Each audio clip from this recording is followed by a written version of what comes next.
Bismillahirrahmanirrahim. Assalamualaikum warahmatullahi wabarakatuh. Kita mulalah pengajian kita pada petang ini dengan umul kitab Al-Fatihah. A'udzubillahi minasyaitonirrajim. Bismillahirrahmanirrahim. Alhamdulillahirabbil alamin. Arrahmanirrahim. Maliki yaumiddin. Iyyaka na'budu wa iyyaka nasta'in. Ihdinas siratal mustaqim. Siratal ladzina an'amta 'alaihim ghairil maghdubi 'alaihim waladdallin. Amin. Alhamdulillah, pertamanya kita bersyukur pada Allah Subhanahu Wa Taala kerana pada petang ini kita dapat bersamalah kita sambung kuliah bulanan kita. Jadi Ustazah nak gila lah, rasa nak dua tu dengan masa yang ada tak sempat. Dok dan jijok dah. Jadi kita gila lah bulan ni, kita gila bulan lepas kita baca tafsir ya. Bulan ni kita baca fiqh pula Jadi insya-Allah muslimat yang dikasihi Allah Subhanahu Wa Taala, kita akan baca pada petang ini hikmah sembahyang. Ibadat sembahyang mengandungi berbagai aneka hikmah yang tersembunyi. Bermacam-macam ragam rahsia. Ni sembahyang kita ni. Didikan dan asuhan yang amat luhur dan murni terhadap orang yang melaksanakannya, serta banyak pula faedah dan tujuannya. Jadi sembahyang dalam Islam ni dia ada tujuan dan matlamat lah. Sebab Allah Ta'ala menciptakan kita, wa ma khalaqtul jinna wal insa illa liya'budun. Allah Ta'ala sebut jelas dah, tidak aku jadikan jin dan manusia melainkan untuk mengabdikan diri kepada aku. Di antara pengabdian yang terbaik kita dengan Allah ialah melalui solat lah. Sebab itulah Nabi kata as-salatu imaduddin. Kita akan baca kat game.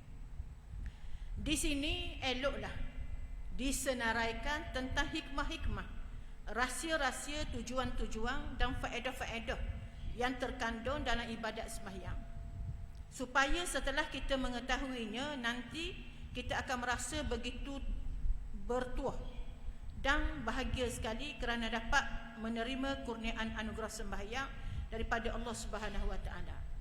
Pengarang kitab ni kata apabila kita belajar hikmah-hikmah sembahyang ni, kita rasa bertuah. Tak, kita tak rasa sembahyang ini membebankan kita. Sebab apa muslimat? Sebab Allah tak sudi bertemu dengan kita secara secara khususlah. Dengan keadaan kita bersuci, berwuduk, subhanallah. Tak. Yang merupakan ibadat yang amat berharga sekali. Sembahyang ni merupakan ibadat yang amat berharga. Dengan itu lantas kita mencintainya sepenuh kasih sayang dan kita menunaikannya dengan sepenuh rela hati dan bukanlah dengan perasaan berat ataupun merasakannya sebagai satu bebanan. Bila kita faham hikmah-hikmah sembahyang ni, kita tahu bahawa kita bersembahyang ni dengan keadaan yang ikhlas. Ikhlas, rasa seronok, rasa bahagia, rasa tak sabar nak sembahyang. Itulah kelebihan mereka yang mengetahui hikmah solat tersebut. Dia kata di antara hikmah-hikmah itu, hikmah apa muslimat? Solat. Yang pertama sekali mengingati Allah. Hak ni hak paling penting sekali. Mengingati Allah Subhanahu Wa Taala, iaitu zikrullah. Firman Allah, wa aqimis salata li zikri, maksudnya surah Taha ayat 14, dan berikanlah sembahyang dan dirikanlah sembahyang untuk mengingatiku. Hikmah yang pertama sebab kita nak mengingati Allah. Tak, mengingati Allah Subhanahu Wa Taala. Orang manusia yang sentiasa mengingati Allah ni, hati dia tidak lara dan tidak lalai. Sebab apa? Sebab dia tahu Allah itu ada. Allah melihat segala perbuatan dia. Tak. Ingatan kepada Allah ini akan menimbulkan perasaan takut dan tunduk taat kepadanya, dan juga akan menimbulkan perasaan mengagung dan membesarkannya dengan sepenuh hati tanpa ada tandingan lagi. Apabila kita ingat kepada Allah Subhanahu Wa Taala ini, kita rasa takut kepada Allah, kita rasa gerung kepada Allah, kita rasa Allah, kita takut nak buat maksiat, nak buat apa-apa yang larangan Allah, kita takut. Sebab apa? Sebab Allah sentiasa ada bersama dengan kita. Yang kedua, menjadi penghalang daripada melakukan perkara-perkara buruk dan keji. Muslimat, di antara hikmah menunaikan solat ni ialah kita ni jadi tak mau jahat. Jadi orang baik. Sebab apa jadi orang baik? Sebab kita tahu Allah itu ada. Allah tengok setiap perbuatan kita. Bagaimana Allah Subhanahu wa taala berfirman, wa aqimis salata innas salata tanha 'anil fahsya'i wal munkar wa la zikrullahi akbar wallahu ya'lamu ma tasna'un. Surah Al-Ankabut ayat 45. Dan dirikanlah sembahyang. Allah Taala sebut dirikanlah sembahyang, sesungguhnya sembahyang itu mencegah diri engkau daripada perbuatan keji dan perbuatan durjana, dan sesungguhnya mengingati Allah itu adalah lebih besar faedahnya dan kesannya, dan ingatlah Allah mengetahui apa yang kamu kerjakan. Itu. Bila kita semayang ni, bila kita ingat kepada Allah, menghalang kita daripada fahsyat. Apa makna fahsyat ni? Kejahatan yang melibatkan kemaluan. Berzina, liwat, macam-macam lah. Itulah kejahatan. Kalau mungkar itu kemungkaran lah, maksiat lah. Tetapi maksiat juga fahsyat ni, tapi maksiat yang melibatkan kemaluan, berzina dan liwat dan sebagainya lah.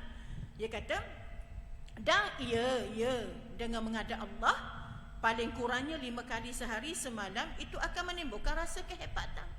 Tak, kita biar rasa hebat. Bila kita semayang ni, kita rasa hebat dengan ibadat semayang kita. Biar kita rasa bersedia untuk bertemu dengan Allah Subhanahu wa taala. Kebesaran dan keagungan Allah, serta merasa gerung, takut terhadap kemurkaan Allah. Kita tak ambuh sekali-kali Allah ni murka kepada kita, na'udzubillah wa li'iyadzubillah. Kemudian lagi dia kata kemurkaan Allah mana? Tak jumpa cari dah. Kehebatan semalam, keagungan serta merasa gerung, takut terhadap kemurkaan Allah. Hal itu sudah cukup untuk menjadi pengawal segala kejahatan dan pencegah semua jenis kemungkaran. Bila kita takut kepada Allah itu, dengan sendiri dia mencegah diri kita, dia menyekat diri kita daripada melakukan maksiat dan kejahatan. Dia kata, memang hati. Memang hati yang hidup akan merasa malu dan takut berhadapan dengan Allah yang Maha Agung lagi yang Maha Mengetahui. Kiranya dia ada melakukan sesuatu kejahatan dan maksiat, justru itu dia tidak sanggup berbuat kejahatan sama sekali. Dan bila dia bersemayang ni, bila dia menghadap Allah Subhanahu wa taala dalam keadaan bersih, berwudu, tak menghadap kiblat dalam keadaan menutup aurat, dia tak sapati nak buat maksiat. Itu maknanya dalam mak dia tu teguh, tak pegangan dia kepada Allah Subhanahu wa taala. Yang ketiga, sembahyang akan melahirkan ketenangan jiwa. Maknanya kalau kita sembahyang ni, insya-Allah jiwa kita tenang.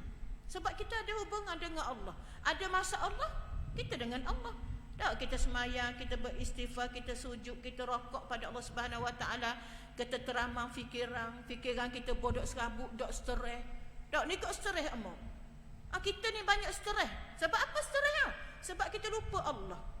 Kita lupa bahawa ujian yang Allah Ta'ala berikan kepada kita sebenarnya untuk kita dekat dengan dia.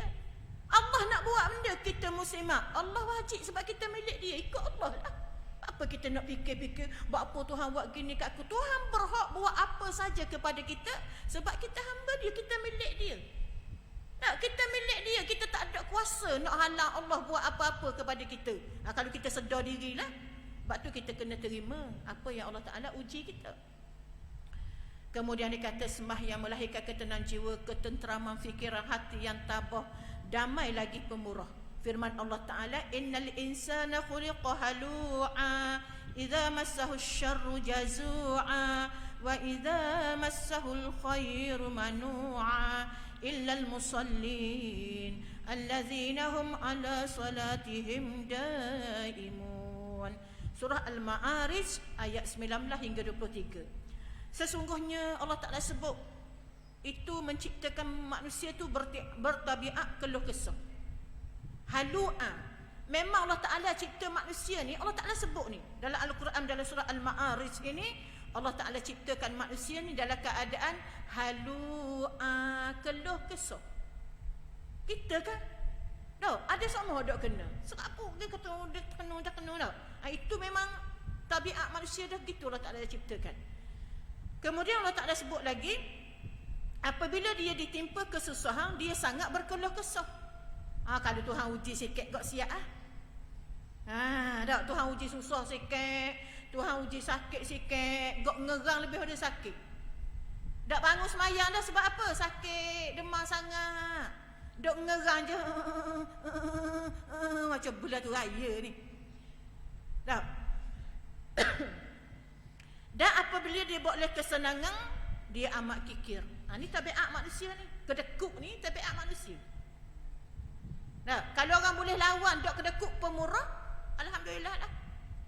Kecuali orang-orang yang bersembahyang, yang adalah mereka itu terus berkekalan melaksanakan sembahyang mereka itu. Sabda Nabi sallallahu alaihi wasallam, ju'ilat qurratu aini fi shalah, dijadikan penyenang mata hatiku dalam sembahyang. Hadis riwayat Ahmad, An-Nasa'i, Al-Hakim dan Al-Baihaqi daripada Anas bin Malik.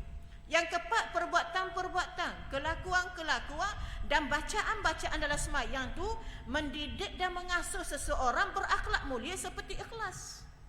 Sembahyang kita ni dia boleh didik jiwa kita jadi orang ikhlas, bersopan santun. Tengok dalam sembahyang je, tengok kok. Dalam sembahyang wajib ada tamak nino. Apa makna tamak nino? Allahu Akbar. Lepas tu Allahu Akbar. Ni, rokok dulu. Subhana rabbiyal azim wa bihamdi, subhana rabbiyal azim wa bihamdi, subhana rabbiyal azim wa bihamdi. Berhenti dulu sekadar subhanallah, barulah sami Allahu liman hamidah, Rabbana lakal hamdu. Berhenti dulu. Allahu Akbar. Itu dia panggil sopan santun. Baik tutur kata. Cakap benda baik. Dalam semayang tu kita cakap uduh. Boleh kita cakap uduh dalam semayang? Boleh tak? Tak boleh. Kita baca dalam semayang tu semua bacaan-bacaan yang menyatakan bahawa yang memuji Allah. Dalam semayang kita memuji Allah, kita mohon keampunan daripada Allah. Tak, kita akan takbir Allahu Akbar, sami Allahu liman hamidah, Rabbana lakal hamdu. Kita baca subhana rabbiyal azim wa bihamdi, sami Allahu liman, subhana rabbiyal a'la wa bihamdi. Kita duduk pula tau, baca dalam doa bacaan antara dua sujud, Rabbighfirli warhamni wajburni warfa'ni warzuqni wahdini wa'afini wa'fu anni. Dalam semayang, dalam antara bacaan antara dua sujud, kita sebut benda tu. Kita minta Tuhan ampun dosa kita, cukupkan rezeki kita, beri hidayah kepada kita. Kita minta apalah dosa aku, afiatkanlah aku. Kita minta dengan Allah. Maknanya mendidik diri kita ni jadi hamba yang rendah diri. Retilah siapa kita ni. Menjaga maruah diri. Dalam semayang ada buat maksiat? Ada kita buka aurat dalam semayang? Dalam semayang pandai tutup aurat, luar semayang buka luruh-luruh depan ni, tunjuk kat orang. Hak RM1, hak RM2, hak RM10. Tak suka sangat menyembah, bangga. Bila orang tegur kita buat maksiat, ikut aku lah. Sombong tak? Sombong dengan Tuhan. Dia ingat, dia rasa dia sombong dengan kita, hak tegur dia. Rupanya mu sombong dengan Allah Ta'ala, Tuhan yang pencipta kamu. Mu lupa dunia mu ni hak Tuhan, mu pijak tu. Diri mu sendiri pun minta Tuhan. Tuhan ambil sekejap gong lalu mu dah taubat, mati mu dalam maksiat, mati masuk neraka Allah. Mu tahu lah. Tapi na'udzubillah, kita minta yang lupa diri kepada Allah tu sebelum dia mati, dia sempat bertaubat kepada Allah Subhanahu Wa Taala. Batulah kita jangan keji orang buat maksiat. Bukan kita redha, tak redha. Aku tak redha kamu buat maksiat selama-lamanya. Tapi doa, Allahumma hdi qaumi fa innahum la ya'lamun. Sebab Nabi ajar kita berdoa. Tak, wahai Tuhanku, beri taufik hidayah kepada kaum aku sebab dia tak tahu. Ni bukan tak tahu ni, Tuhan tak beri hidayah. Mendapat sombong sangat, takabur sangat, aku sekat hidayah daripada diri kamu. Yang penting sel aku laku. Yang penting orang nak produk aku. Okeylah. Na'udzubillah. Kemudian malu mendedah aurat di khalayak ramai. Dah. Kita tak akan sekali-kali mendedahkan aurat kita. Apa kita malu? Sebab orang semayang ni dia ada maruah. Kita tahu dah aurat kita setakat mana. Orang puan ni seluruh badan dia aurat kecuali muka dan 2 tapak tangan. Dah kaki? Aurat dah kaki? Aurat. Dah wajib dah pakai stocking? Dah wajib pakai stocking. Kalau mu pakai baju labuh, pakai kasut, dah nampak kulit mu. Dah, kita pakai jubah jenis labuh gitu, lepas tu pakai kasut pula, orang tak nampak. Dah aurat. Tapi kalau kita pakai baju kita, walaupun pakai kasut dah, nampak lagi kulit di kaki kita tu, maka itu aurat, wajib kita tutup. Senang saja kata pakai stocking lah. Bak pakai labuh-labuh kan tak ayam tak itik pula. Najis pula. Lebih-lebih lagi kita nak masuk masjid ni, rumah Allah. Kena jagalah bab taharah itu, bersih tu. Peribadi lurus, orang mulia lah. Merendah diri, tidak angkuh, sombong. Sebab kita semayang mengajar kita. Tak tawaduk, merendah diri, mesra, harmoni, taat dan lain-lain sifat yang mulia. Itulah saya dapat mendidik kita. Yang kelima, melatihkan diri supaya sentiasa bersih zahir dan batin. Nah, memanglah nak semayang ni zahir bersih, batin bersih. Tapi kadang-kadang Ustazah, kadang-kadang kita ni zahir je bersih, batin tak bersih setabuk. Betul tak? Ya, kadang-kadang nampak ikhlas tapi dalam hati busuk. Busuk anda, deki kat orang. Depan baik, belakang ya tikang kawan-kawan dia. Tak puas hati semua ke kawan dia. Na'udzubillah. Muslimat jangan gitu Orang ada kelebihan, alhamdulillah. Nak buat mana Tuhan beri kelebihan? Mujur ada dia. Alhamdulillah. Kita tahu juga seru ayat Quran bak yang ngajar. Ni dok boleh tengok kawan-kawan naik lebih pada kita. Mogalah ada perasaan deki dan hasad, na'udzubillah. Muslimat jangan kita buang perasaan-perasaan begitu. Suci dari kekotoran luaran dan suci dari kekotoran dalaman seperti khianat, riak, ujub. Ujub, riak ni akulah. Ujub pun rasa besar diri. Kemudian dan lain-lain lagi lah, sum'ah. Sum'ah ni suka ngak khabar kat orang. Aku gini, akak diri sendiri. Suka ngak cerita kat orang kebaikan yang dia buat. Siapa dia naik riak. Akibat sum'ah jadi riak dan sebagainya, na'udzubillah. Ni penyakit duduk dalam belaka mokmu, tak nampak luar. Tak nampak luar. Kalau baju kotor, kita boleh nampak, buat apa baju kotor? Buat apa tudung kotor? Boleh nampak lalu.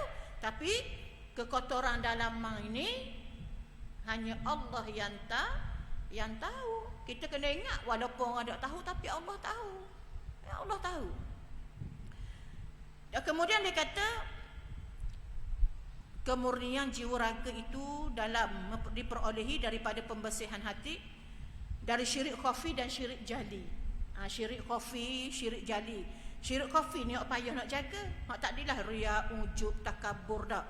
Tapi kalau riak jali ni, ya hak jelas lalu dah.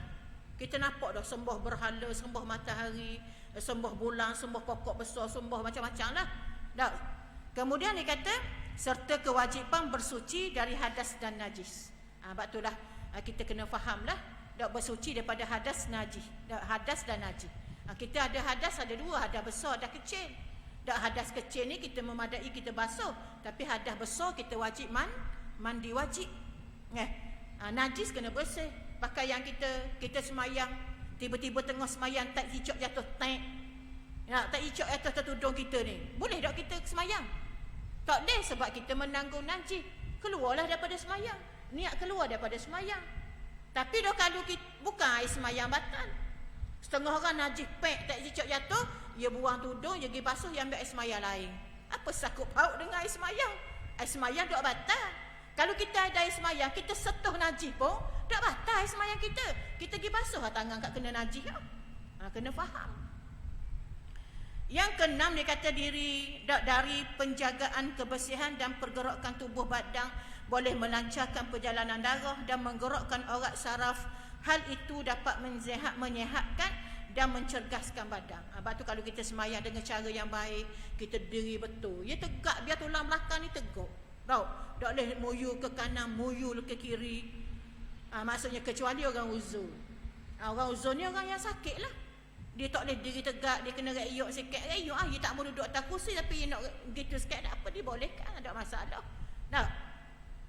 Badan kita jadi sihat. Sebab tu kalau orang semayang molek, pengaliran darah dia molek, dan juga dia mudah nak buang najis. Kalau dia payah pagi-pagi, dia minum air sekejap, dia sembahyang, lepas sembahyang tu dia rasa nak buang melabur, dia rasa nak berok dan sebagainya. Itu mudahlah. Tak pengalaman kita kan, tak maksudnya. Okey. Kemudian lagi dia kata, dan dapat nombor 7, melatihkan kehidupan berdisiplin dan mengikut peraturan melalui penjagaan waktu sembahyang, berbaris dan dalam saf, dan kewajipan mengikut imam. Kita ni maksudnya Allah Ta'ala ajar kita disiplin masa situ. Waktu zuhur kena sembahyang lah waktu zuhur, tak boleh nak sembahyang lah waktu asar.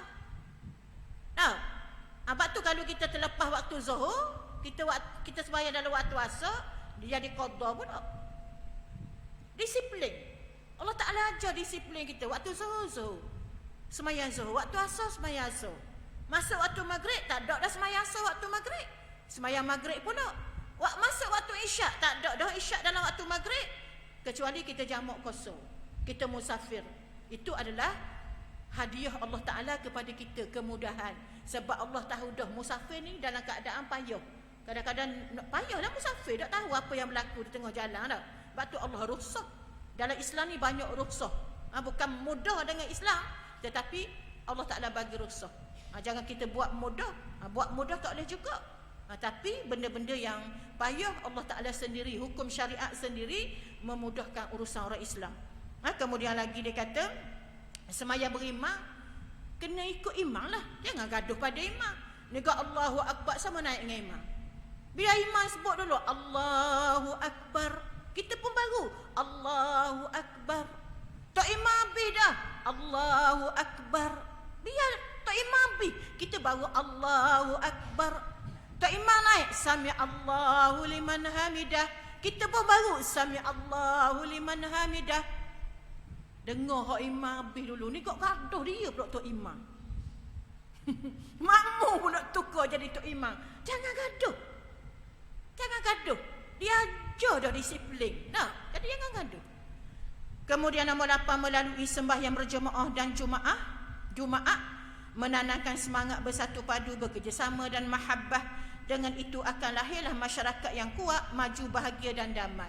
Sembahyang berjemaah di situ akan menerakkan silaturahim, ukhuwah kita sesama Muslim. Maksudnya gitulah. Ada apa boleh tahu, boleh cerita. Bila kita kumpul ramai-ramai ni, banyak isu lah yang kita tahu. Sebab tu kita tak boleh duduk seorang muslimat. Tak sayang sangat nak tinggal rumah. Nak mari dengar kuliah pun sayang. Allahu Akbar. Sibuk Ustaz Zahir, sibuk tu siapa mati ya. Kau nak layan ke sibuk mak-mak. Kita tak ada masa dok sibuk. Dok mulut sibuk. Padahal dok sibuk pun buat sibuk.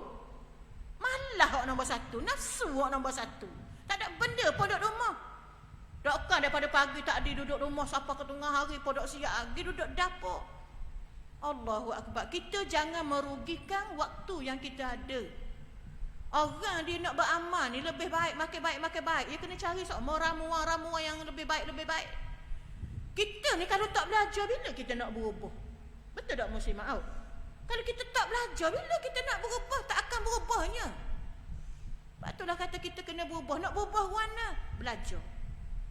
Kadang-kadang kita tahu dokong, tapi kita lupa. Bila kita belajar balik, kita peringat balik. Takkan bab semayang baru nak belajar hari ni. Belajar lama dah Ustaz Zahir.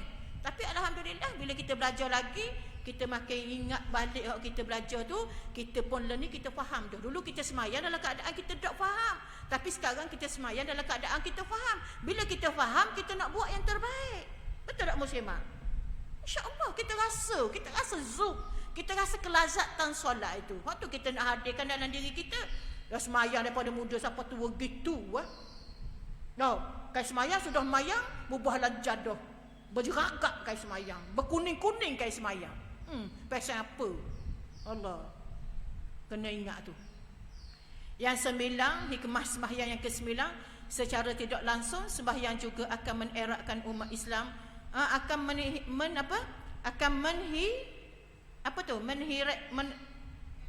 mengheratkan umat Islam supaya berkecimpung dalam kegiatan ekonomi. Dalam sembahyang diwajibkan menutup aurat. Menutup aurat adalah dengan kain. Di sini memerlukan kepada pertalian, menanam kapas, menyediakan peralatan pertanian, kilang-kilang memproses kapas untuk dijadikan kain. Selain itu, diperlukan juga kemahiran ilmu pengetahuan sains dan teknologinya. Hal ini dapat memajukan ekonomi umat Islam. Selain itu, ia dapat memberi peluang pekerjaan yang nanti akan memakmurkan rakyat dan menstabilkan keuntungan negara. Siapa setara tu dia ada kait mengait antara satu sama lain. Hasil daripada benda semayang je. Kita nampak semayang je tapi dia boleh mendapat keuntungan. Sebab apa? Orang semayang orang nak tutup aurat. Bila nak tutup aurat pakai kain. Bila nak pakai kain berhajat kepada orang buat pakaian. Tak, bila berhajat pada pakaian sila-sila. Kena tanam kapas dulu. Lepas tu ada kilang proses kapas. Lepas tu kapas jadi kain. Semua tu memerlukan tenaga-tenaga untuk melaksanakan satu step tu. Sapalah jadi baju. Sapalah kita boleh guna untuk bersolat. Sebab tu ada kaitan di antara satu sama lain. Melalui nombor 10, melalui kewajipan berjemaah dalam sembahyang, umat Islam telah diajar sistem politik pemerintahan Islam. Dalam sembahyang berjemaah, makmum diwajibkan mengikut imam serta menegurnya apabila terlupa atau tersalah. Biasa orang sembahyang berimam ni, kalau imam buat salah, kita kena tegur. Tahu? Kalau orang lelaki tegur kan? Subhanallah. Dah kalau orang puan tepuk. Dah orang tepuk pun buat tak dayang kau. Buat salah macam. Kadang-kadang orang tak tahu sistem gitu. Tapi alhamdulillah dia orang tahu dah. Tak. Okey. Kemudian lagi dia kata dalam sebuah negara pula rakyat ada kewajipan mentaati pemerintah, tak apa boleh menderhakainya selagi tidak melanggar perintah Allah. Macam ke sembahyang berjemaah. Kita ikut imam, wajib ikut imam. Dah imam tidak, kita tidak, imam rokok, kita rokok, imam sujud, kita sujud. Tak boleh nak laju pada imam. Tak boleh ikut imam. Bila mu keluar daripada imam, tak sah sembahyang berimam. Mu sembahyang sendirilah. Tak. Dan menurut didikan berjemaah, rakyat hendaklah menegur dan mengkritik secara membina terhadap pemerintah apabila terdapat penyelewengan atau kesilapan dalam pemerintahan. Sebab tu makna kita ni kena hidup tolong-menolong, bantu-membantu, tegur-menegur antara satu sama lain. Dia pemimpin, dia ada salah. Kita rakyat ada hak betulnya. Sebab tu kita pemimpin dengan rakyat berpisah tidak. Tak, sebab tu kita kena angkat pemimpin yang nak pada Islam. Apa makna nak pada Islam ni? Jangan muslimat faham bila cakap Islam kau, nampak lalu hak dera bulan. Hak dera ada lambang bulan. Tak, bila kita cakap Islam ni orang yang ikut perintah Allah. Dah tinggal larangan Allah. Kita kena faham tu bila sebut Islam. Dah siapa pemimpin yang nak tinggal maksiat? Nak suruh rakyat dia taat kepada Allah, nak suruh tinggal maksiat? Siapa? Takkan kita nak mikir lagi? Dah sama je Ustaz Zahir. Sama lagu mana? Cakap apa? Beken sikit je. Ni kok sama. Benda sama. Orang nak syariat dengan orang buat maksiat sama ke? Tegur rakyat buat salah, jangan makan rasuah. Ni kok bila boleh piti sikit kok, biar gana-gana pun. Yang penting ada projek, ada piti. Jangan kita muslimat. Tak esok kita azab sangat doa akhirat. Dunia mu dah apa? Dunia dah apa? Akhirat esok baru tahu. Kalau kita menolak kerajaan yang nak kepada Islam. Ulama lah. Kepimpinan ulama lah. Kita guana-guana pun kepimpinan ulama. Nak tolak mu dunia ni mu cakap sedap esok mu tahu dia akhirat esok. Mu cari pemimpin yang mana yang boleh memasukkan kamu ke dalam syurga Allah. Cari pemimpin yang boleh halang kita daripada buat maksiat. Bila kita ikut pemimpin tu jiwa kita tenang. Sebab apa kita boleh beramal, kita boleh mari surah, boleh mari dengar ceramah kuliah-kuliah. Bila kita dengar kuliah hati kita hidup. Dan kalau tak ada orang mengajar kuliah, hati kita duduk rumah je. Tak ada benda, tak ada perkembangan, tak ada perubahan. Daripada start balik semayang, daripada umur 70 tahun, mati masuk dalam lubang kubur pun, dalam keadaan tak tahu benda, bak solat, bak kejahatan, bak kemungkaran. Na'udzubillah. Lepas tu muslimat, Ustazah cukup. Tak boleh nak bab-bab gini. Sebab kita takut mati ni muslimat, tak ada orang boleh tolong kita. Tak ada. Kita ada anak soleh pun, hidup dan kau nak doa kita sama. Habis-habis doa 5 waktu semayang. Orang lain sibuk lah. Lainlah seperti seorang pemuda. Ada satu kisah lah cerita dah. Seorang ulama lah. Ulama yang hebat, seorang lelaki dia bermimpi. Ini kisah benar ni. Tak pernah dengar cerita ni tak? Dia bermimpi, dia tengok satu kubur tu gersang je, susah hati je. Maknanya benda petanda. Tak ada orang pun nak labur amalan ke dia. Anak ada tapi anak tak cara dah. Anak gata masa mati kubur. Kadang-kadang anak tak sempat pun adik tengok mak mati. Ya, tengok-tengok tanah merah dah pergi kubur je ziarah. Sebab apa duduk jauh? Tapi satu kubur lagi, subhanallah, menhijau. Menhijau kandang. Lepas tu dia tanya orang yang mati tu lah. Dia kata, apa tak rahsia kamu yang kamu bahagia di alam barzah ni? Dia kata, saya ada seorang anak. Anak saya ni dia penjual daging. Orang Arab lah ni. Dia penjual daging. Ketika orang mari beli daging, dia berhenti baca Quran. Ketika orang tak ada mari beli daging, dia buka lalu Al-Quran, dia niatkan kepada arwah ayah yang telah meninggal dunia. Dah kita tengok kampung kita, ramai mana? Asal kata kat orang kita. Banyak mana kita baca Al-Quran, kita hadiahkan kepada mak ayah tok nenek kita telah meninggal dunia. Ustazah tak kata ke muslimat, Ustazah sendiri. Bahal kita ada dah mak yang meninggal dunia. Kita rasa sedih juga kali-kali aku ni dah ingat ke mak. Dak maknanya walaupun kita baca doa Al-Quran ni, tapi tidak sehebat anak tadi. Sedangkan mak kita, ayah kita di alam barzah meninggal dah, tunggu je amalan sedekah. Sebab ia mengharapkan orang yang hidup. Dia mengharapkan kita ada peti siap, masuklah tabung siap. Berniat kepada arwah yang telah meninggal dunia. Bukan arwah saja yang dapat pahala, tapi kita dapat, muslimat kita dapat cukup. Hak kita beri ni. Itulah kata subhanallah. Kita dah Allahu Akbar. Kalau cakap bab gini memanglah kita rasa apa? Kita rasa lemahnya kita dalam beribadat, sedekahkan pahala kita kepada orang-orang yang telah meninggal dunia. Kemudian lagi apa kat dah? Tidak boleh bersifat diktator. Diktator ni kuku besi, akulah. Aku kan pemimpin, ikut aku nak buat wana-wana, mu rakyat wajib ikut. Aku suruh makan tahi, mu makan tahi ya. Ibarat kata, dok. Kita pemimpin yang ajak kita buat maksiat, kita wajib tinggalkan. Kita sekarang ni banyak benda yang berlaku di dalam masyarakat kita ni. Cina bermaharaja lela. Bermaharaja lela. Kita nak letak, nak beri negara kita Malaysia ni kepada Cina di AP. Kalau kita tak buat sesuatu, ingat tak nak kita Terengganu ni? Apa berlaku perkampungan orang Melayu Islam di ladang tu, dekat tepi pantai, apa berlaku? Asal tanah siapa ladang? Tanjung habis. Dah siapa mampu sewa bangunan besar-besar beribu-ribu sebulan? Siapa mampu? Tak ada orang Melayu tak mampu. Semuanya siapa yang nak mempertahankan tanah air kita kalau tidak kita? Kita ni Terengganu, Kelantan, Kedah, ya banyak milik orang Melayu. Kalau pergi luar, ada dah memang. Ada dah. Tengok barang naik sekarang. Tengok. Gula pun sampai RM4.6 kilo. Kita dah apa? Kita dah akan gula buat kita kecil manis. Kita dah akan gula sahih buat kita kecil manis. Tapi orang nega. Kalau gula RM4.6 kilo mak muai, akak lama ni sia sutih, dah nak naik RM2 sutih. Dah akan tergamuk nak jual RM2 sutih akak. Lainlah duduk Kuala Lumpur, akak sutih RM5 kita beli kok buat kaya. Orang Kuala Lumpur tak kaya mana juga, tapi oleh kerana taraf hidup dia tinggi, kita ni Terengganu ni nak jadi gitu kok. Kalau Kampung Amba, Kubang Bujuk tu, akak sia sutih dah lah ni.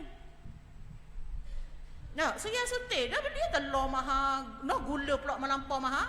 Nak buat tawar, muslimat kata nak buat ngak, akak tawar lebih. Sifat akak dia memang kena manis sikit. Kalau dia tawar tak jadi akak dah, jadi lepeng. Lepas tu cicah gula pula. Nak pergi ke mana? Allahu Akbar muslimat. Sekiranya hal tersebut dipatuhi oleh kedua-dua belah pihak, nescaya tidaklah akan timbul pertentangan, pemberontakan dan huru-hara. Dengan itu akan tercapailah hasrat untuk mewujudkan sebuah negara yang disebut oleh Allah Ta'ala dalam surah As-Saba ayat 15, baldatun thayyibatun wa rabbun ghafur, iaitu sebuah negara yang baik dan direstui oleh Tuhan yang Maha Pengampun. Ni susah rakyat, susah. Rakyat nak makan hak asasi pun susah. Kalau hak tak ada gaji, hak ada gaji tak apalah. Walaupun sikit gaji, tapi kita boleh maintain. Hak tak ada gaji, hak nak narah kita, apa ya lah ni sekilo kita. Orang sini ada doktor, orang sini ada apa? Tenung, buat kepuk. Dak, orang sini kerja apa? Musim air. Orang gong ni kerja apa? Tenung. Oh, kaya. Kalau tenung kok kaya lah. Ambil upah je. Dah tak apa dah ambil upah pun. Tenung juga. Kerja dia tenung. Seorang bah orang kita diri. Saya pergi beli songket bawah ni pun hak murah pun 800 riyal. Itu nak cari hak murah kali. Kak Nung bawa pergi. Beli jugalah, nak bagi hadiah. Kalau kita taubat dah beli dah mak muai, nak ambil mana kita apa itu ya. Kalau kita gaji sehari sebulan 800 riyal, nak beli kain soket tenung dak pakai dah. Alamak pas mati kita tak pakai. Tapi jangan bimbang dunia. Akhirat lagi kepakaian kita daripada rumah kediaman kita daripada emas dan permata. Tapi nak cari hak yakin gini pada Allah ni payah. Kitalah insya-Allah. Walaupun orang lain tak yakin, tapi kita insya-Allah termasuk orang yakin kepada Allah Subhanahu Wa Taala. Kemudian dia kata sembahyang nombor 11, sembahyang adalah tanda kesyukuran dan tanda keimanan kepada Allah. Sabda Nabi sallallahu alaihi wasallam, likulli syai'in 'alamun wa 'alamul iman as-salah. Maksudnya setiap sesuatu itu ada tandanya dan tanda iman itu ialah sembahyang. Nabi kata dah tanda orang beriman ke tak beriman ialah solat, dia sembahyang. Dia sembahyang.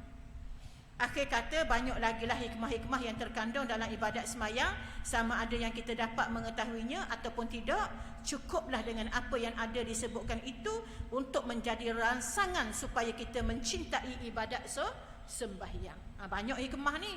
Jadi kita kena tulis satu persatu, kita kena ingat walaupun kita tak dapat hafal satu persatu, tapi kita ingat hikmah-hikmah melaksanakan sembahyang. Kesimpulan kata, matlamat hikmah-hikmah tersebut tidak akan terhasil kiranya orang yang mengerjakan sembahyang itu tidak mengerti, tidak memahami dan tidak cuba berusaha bersungguh-sungguh menghayati dan merealisasikannya dalam kehidupan. Akibatnya jadilah sembahyangnya sebagaimana yang telah disabdakan oleh Nabi sallallahu alaihi wasallam, kam min qa'imin hazzuhu min salatihi at-ta'ab wan nasab. Betapa ramai Nabi kata orang yang mendirikan sembahyang tetapi habuan daripada sembahyang itu hanyalah at-ta'abu, letih, penat aja.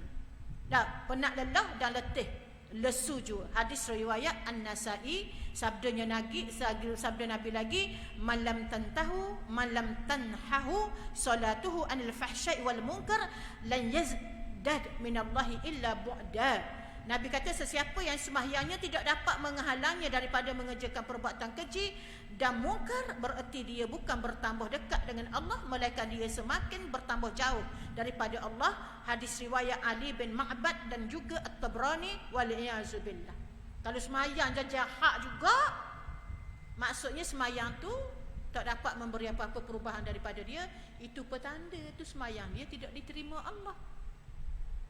Sembahyang semua, tapi duk cakap orang, duk ngopak orang, duk kata kat orang. Tapi Nabi pesan dah sembahyang juga. Kena teruskan sembahyang, tak boleh tak sembahyang. Mudah-mudahan sembahyang itu akan membentuk kamu suatu hari nanti jadi mukmin yang betul-betul baik. Jangan kita kata, sembahyang saja je, aurat dah tutup. Jangan marah gitu. Biar dia sembahyang.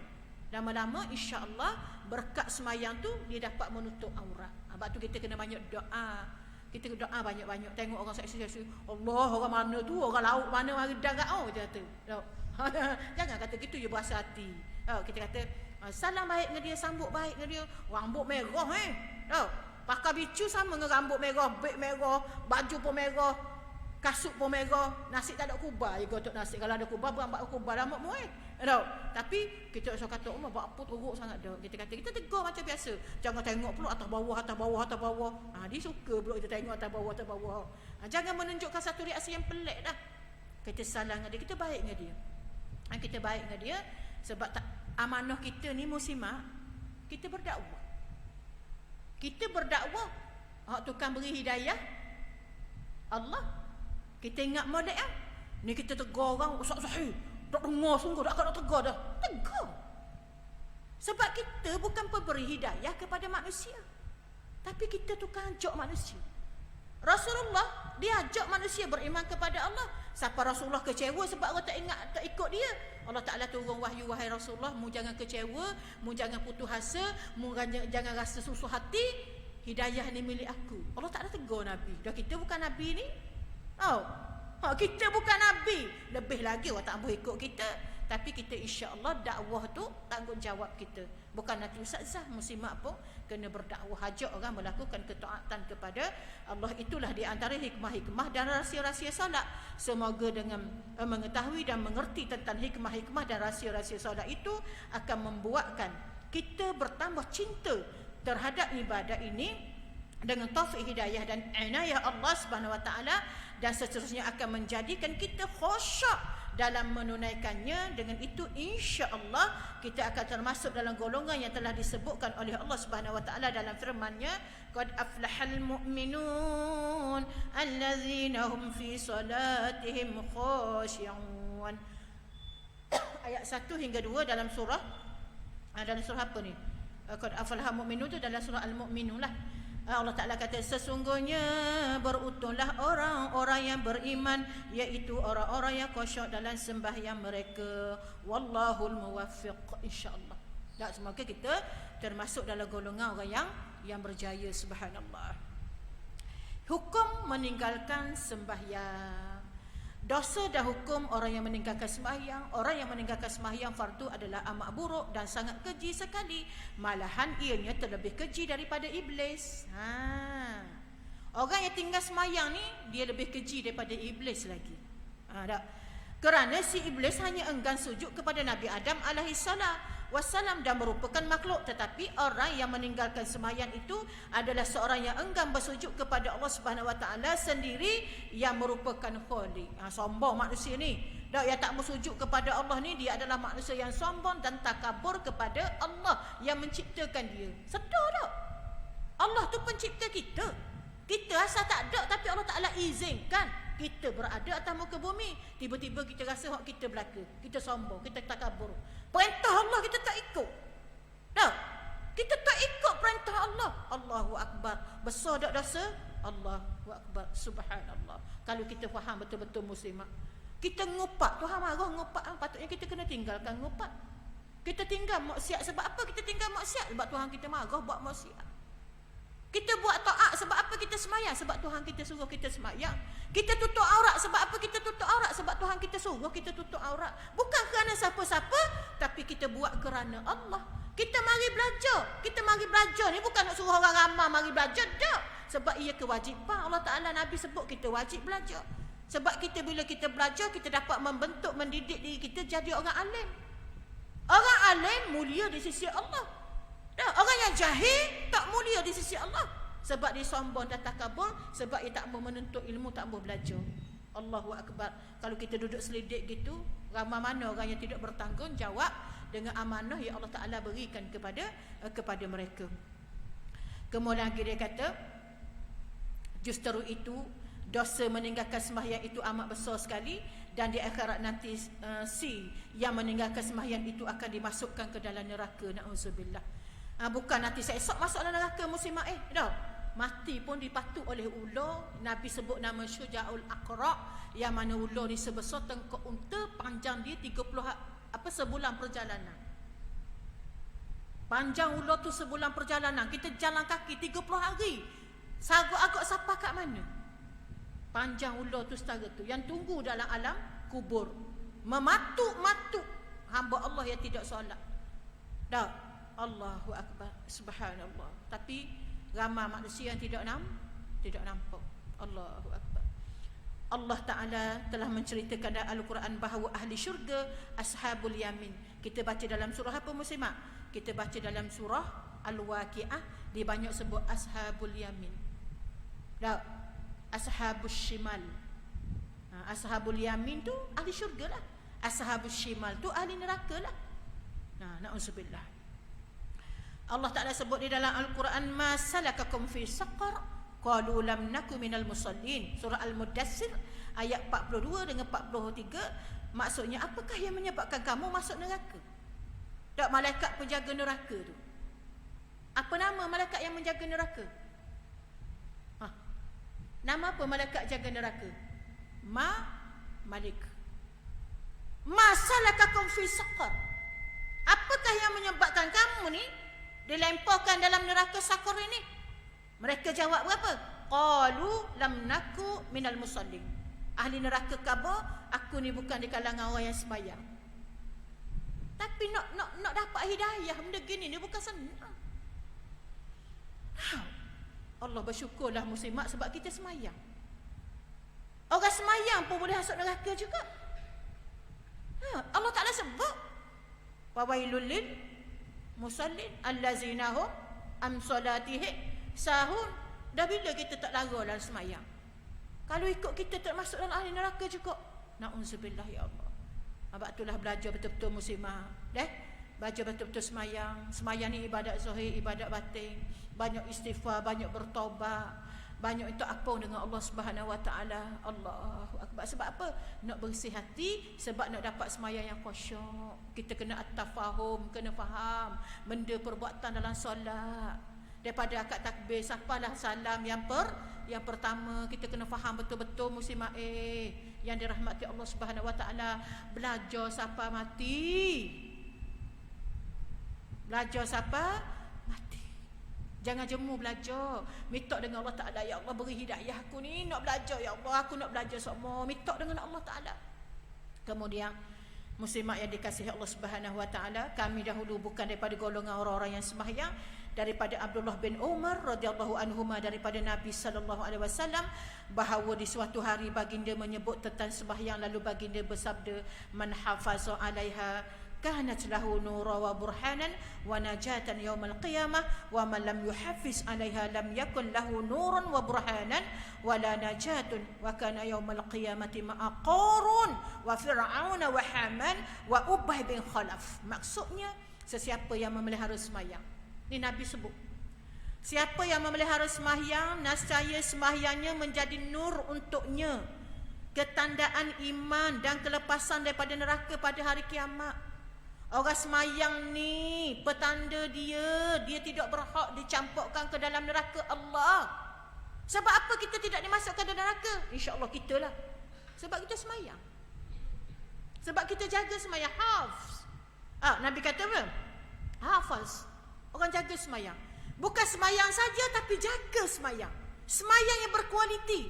Berusaha. Bersungguh-sungguh nak dapat semayang yang diterima Allah. Memang kita lemah muslimat bab-bab semayang Allah. Kita tak tahu dah. Nak boleh perhabis 4 rakaat tu, sampai kadang-kadang 3 ke 4 dah. Yang mari gitu mak moy. Subuh kadang-kadang dah kosyak sangat ni. Aku baca kunut tak lagi yang mari memang gitu. Ya dah. Anggap belakang tu pengalaman lah tu. Ustaz Zahir, kadang-kadang kita semayang ni kosyak ni, tapi Allah 3 ke 4 3 ke 4 tu nak ambil hak mana? 3 4 ke 5 dah. Rasa macam 5 dah. Jangan cara hak 5 tu 4 dah cukup dah. Nak buat kan tu kosyak ke bukan 4 mana? Wallahualam. Kosyak sangat Ustaz Zahir, pejam mata. Tak boleh Ustaz Zahir, tak boleh buka mata. Kalau buka mata kau nampak benda lain lalu. Dah tutup mata, keruh tutup mata. Sebab tu semayang, ya sunat kita semayang ngandak dinding. Tak, kita duduk dekat dinding tu, maknanya berhadam, biar ada hadam. Hadam pula biar kosong. Negak macam-macam bunga depan. Hari ni bunga lain ada. Ustaz dah tengok. Rasa ni buat 10 tahun dah bunga tu gitu rumah. Tapi nampak bunga lain hari ni. Rupanya cedah tu ada bunga lain. Gangguan lah tu. Kita pun duduk layang, dah ingat dah. Baca Fatihah dah lagi dah memang berlaku benda gitu. Memang berlaku. Ustaz cakap banyak. Ustaz Zahir kita tak pernah pelawak. Nah, jadi muslimat yang dikasihi Allah, dan sebaliknya sesiapa yang tidak memeliharakannya, nescaya tiada baginya nur, na'udzubillah, ketiadaan dan kelepasan, malahan dia adalah dikumpulkan dalam neraka yang paling panas, na'udzubillah sekali, bersama Qarun, Firaun, Haman dan Ubay bin Khalaf. Hadis riwayat Ahmad At-Tabrani dan Ibnu Hibban. Qarun memang ialah neraka, Haman dalam neraka, Firaun dalam neraka, Ubay bin Khalaf dalam neraka. Allah, na'udzubillah. Daripada Jabir radhiyallahu anhu katanya, saya telah mendengar Rasulullah sallallahu alaihi wasallam bersabda, inna bainar rajuli wa bainal kufri tarakas salah. Sesungguhnya meninggalkan sembahyang ialah perkara yang menghubungkan seseorang dengan kufur. Maksudnya siapa yang tak sembahyang dia dihukumkan kufur. Hadis riwayat Ahmad dan lain-lainnya. Ijma' para ulama mengatakan bahawa hukum orang yang meninggalkan sembahyang adalah menjadi kafir. Tidak adalah menjadi kafir kalau dia engkar tentang sembahyang wajibnya lah. Dihukumkan kafir ni bukan orang tinggal sembahyang tu kafir lalu. Para ulama, ijma' ulama mengatakan dia tinggal sembahyang tapi dia diam dia. Kalau dia menafikan kewajipan sembahyang barulah dihukumkan kafir. Tapi dia tak sembahyang tapi dia senyap je, dia dah engkar perintah sembahyang, maka dia dihukumkan mukmin asi. Tak siapa jadi kafir. Tapi kafir ni wak ndak sembahyang. Kalau aku jadi sembahyang pun tak baik juga. Itu kafir.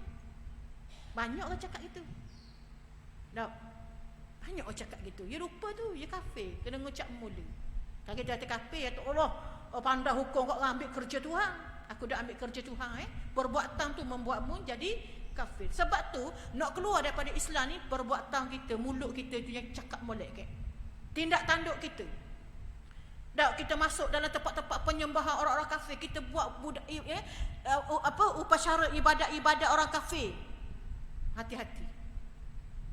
Na'udzubillah. Sebab tu yang nak guna kalimah Allah sangat ni, bukan nak guna pun saja. Nak suruh orang Islam marah. Nak suruh budak-budak Islam ni keliru. Hak ni Allah juga. Hak ni Allah juga. Hak ni Allah sekali seminggu je semayang. Hak ni Allah 5 kali seminggu. Dah anak muda kita hak tak ada pegangan yang kuat pada Islam, dia akan pilih hak mana? Hak sekali seminggu. Inilah tujuan dia. Lama ni dah berebut pun kalimah Allah, tapi dia ada agenda. Hati-hati dengan agenda kristianisasi. Gerakkan Kristian yang nak mengkristiankan anak-anak Melayu kita. Kena hati-hati muslimat. Jaga betul-betul anak-anak kita. Anak-anak muda yang dengan handset tu, tengok betul-betul, takut dia terpengaruh dengan budaya-budaya yang dibawa oleh siapa? Orang-orang kafir yang nak mengkristiankan anak-anak muda kita. Sebab anak muda kita kalau mau ayuh dak cara, tak ada benda pendedahan, tak faham. Tak faham mana. Jadi kita kena hati-hatilah dengan agenda musuh yang memang tujuan dia nak mengkristiankan anak-anak Islam. Kita kena faham. Kemudian lagi dia kata, kemudian orang yang meninggalkan sembahyang dengan sebab malas sahaja padahal dia beriktikad wajibnya, maka di sana ada 3 pendapat ulama yang tentang hukumnya. Dia tinggal sembahyang tapi dia iktikad dia masih percaya kepada ibadat sembahyang, maka dia ada 3 pendapat. Pertama, orang yang tidak menjadi kafir. Orang itu tidak menjadi kafir tetapi dia menjadi fasik lah. Orang yang tinggal sembahyang, dia tak engkar pun perintah sembahyang, tapi dia menjadi fasik. Orang fasik ni orang buat dosa besar. Orang yang berterusan melakukan dosa kecil dan buat dosa besar. Dosa besarnya sini apa dia? Meninggalkan sembahyang dosa besar. Maka wajib atas pihak yang berkuasa bertindak menyuruhnya bertaubat kembali mengerjakan sembahyang. Sebab tu kerajaan ni penting, kerajaan yang Islam, yang nak Islam. Sebab bila kerajaan yang nak mendaulatkan Islam ni, dia akan caknakan nak buah dia. Dia akan membuat program-program. Kita kalau Terengganu ni bulan Rejab. Bulan Rejab kan peristiwa Isra' dan Mi'raj. Jadi kerajaan Terengganu mengisytiharkan bulan Rejab ni adalah bulan penghayatan solat. Dok buat kerahan anak-anak muda kena semayang dah. Kena semayang apa? Kena semayang berjemaah. Setiap program kena ada semayang berjemaah dan sebagainya. Jadi muslimat yang dikasihi Allah, sekiranya dia enggan bertaubat, maka dijalankan ke atasnya hukuman had lah. Hukuman had tu maksudnya atas kerajaan tu lah. Nak ambil tindakan macam mana? Nak kena penjara ke apa ke? Tengoklah. Tengok mana-mana yang sepatutnya. Okey, kemudian iaitu dibunuh dengan pedang. Hukuman had ni iaitu dibunuh dengan pedang. Orang tak semayang ni beri dah peluang bertaubat tapi tak mau semayang juga, akhir sekali kena hukuman bunuh. Tapi nasihat dulu bukan bunuh lalu dok zalim Islam. Tapi orang sebut mati dia orang tak embuh, orang taubat lalu, itu Islam. Itu keindahan Islam. Bukan nak suka nak bunuh belaka dok semayang bunuh, dak beri peluang bertaubat, nasihat dulu kerajaan Islam, nasihat dulu gini insya-Allah dia akan kembali bertaubat, dia akan semayang. Sebab tu pentingnya kerajaan Islam. Kemudian lagi yang kedua, orang itu menjadi kafir. Ni pendapat pendapat ulama, orang itu menjadi kafir hukumnya sama seperti orang yang mengingkari wajibnya. Ini adalah pendapat satu jemaah daripada salaf yang diambil riwayatnya daripada Sayyidina Ali bin Abu Talib dan salah satu pandangan Imam Ahmad bin Hanbal serta pendapat Abdullah bin Al-Mubarak dan Ishaq bin Rahawayah. Yang ketiga, orang itu tidak menjadi kafir dan tidak pula dibunuh, hanya ditakzirkan. Tadi yang pertama kata kena bunuh. Awi peluang bertaubat, kata bertaubat juga ia kena hukuman had, hukuman bunuh. Tapi yang pendapat yang kedua kata kafir dah. Pendapat yang ketiga kata dia kena bayar takzir. Apa makna takzir? Dipenjarakan sehingga dia mengerjakan semayang. Dia kena penjarakan. Tak. Ini adalah pendapat Imam Abu Hanifah dan satu jemaah daripada para fuqaha Kufah, dan juga pendapat Al-Muzani, seorang pendokong dan pengikut Imam Syafi'i, Ashabul Syafi'i rahimahumullah taala. Kesimpulan kata, orang yang mahu agamanya selamat dan diri bahagia dunia dan akhirat, sudah tentulah dia wajib menghindarkan dirinya daripada terletak di antara hukum menjadi murtad dan berdosa besar. Na'udzubillah wabillahi taufiq wal hidayah. Dia kata maksudnya kita kena berusaha bersungguh-sungguh lah. Sebab tu Islam aja mau anak 7 tahun kena suruh semayang tau. Mau 10 tahun tak semayang juga rotang. Maknanya kita kena serius dalam mendidik anak-anak kita semayang. Saya cukup tabik sekolah saya, Teluk Menara. Ada seorang ustaz tu memang dia komit sungguh. Komitmen dia. Budak-budak wajib semayang zuhur dulu sebelum balik.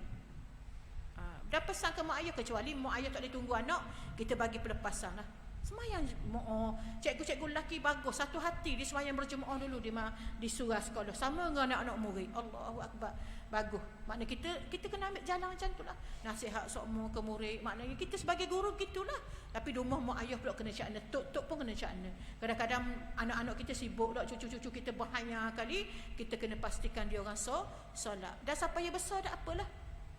Daripada pakat kecil ni suruh dan dia balik sekok dia matang besar, dia tahu berfikir sekok, insya-Allah dia kemah dah tu.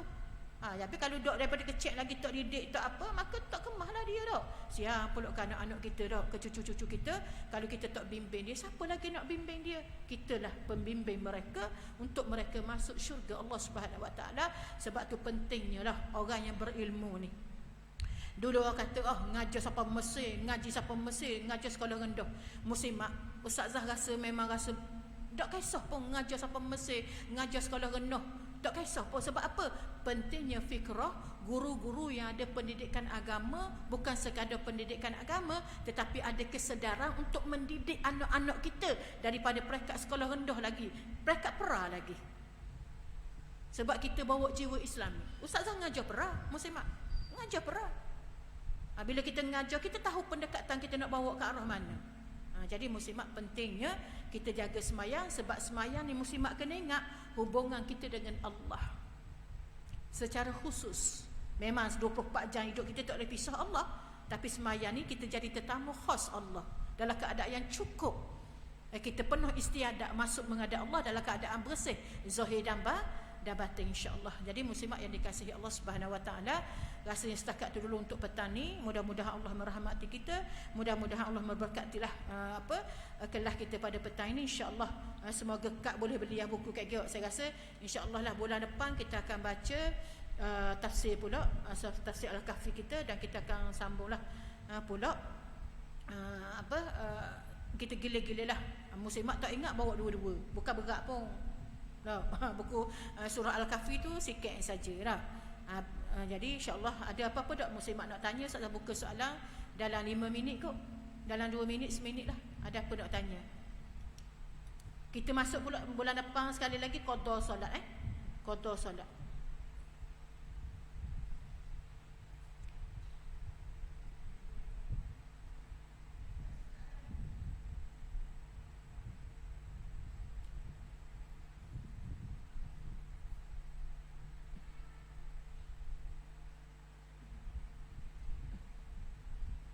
Tak ada? Tak ada nak tanya? InsyaAllah tak? Tak ada nak tanya, insyaAllah. Waalaikumsalam.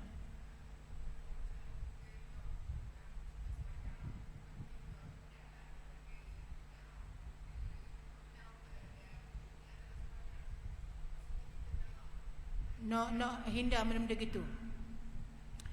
Betul lah dok. Hati kita ni sentiasa dicuit dan diganggu oleh musuh-musuh. Musuh kita ada berapa? Musuh kita ada berapa? Ada 4. Musuh kita ada 4. Yang ganggu kita setiap waktu ni, ia tak akan tinggalkan kita. Pertama sekali dunia. Dunia ini musuh ibu. Yang keduanya manusia. Yang ketiganya syaitan. Yang keempatnya nafsu. Sebab tu ulama sebut semayang ni dia ibadat zahir dan batin. Hak zahir is okay, kita boleh bersih. Kayak semayang dengan comelnya orang tengok tau. Tapi masalahnya batin.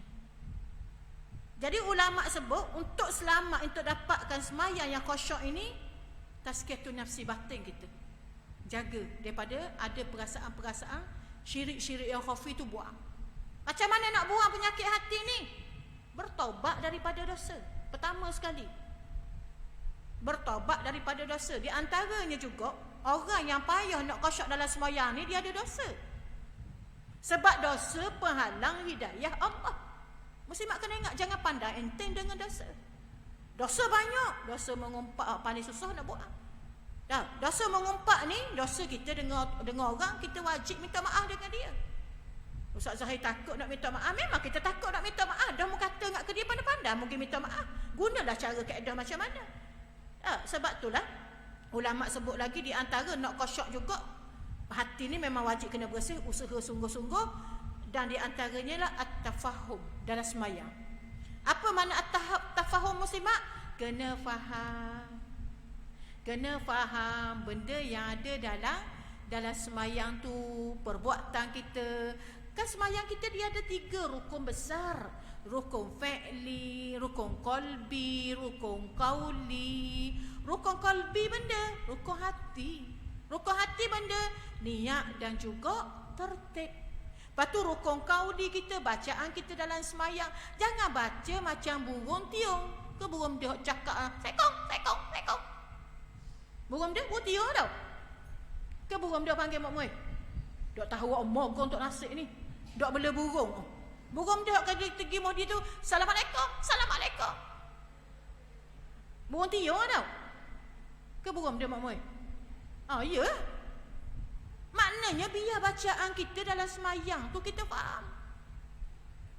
Kita faham bacaan, nak faham guana baca. Dok pandai baca, Allah banyak lah ni. YouTube ada, TikTok ada, buka. Bukan kita nak belajar hak payah, hak mudah. Baca tafsir Al-Fatihah.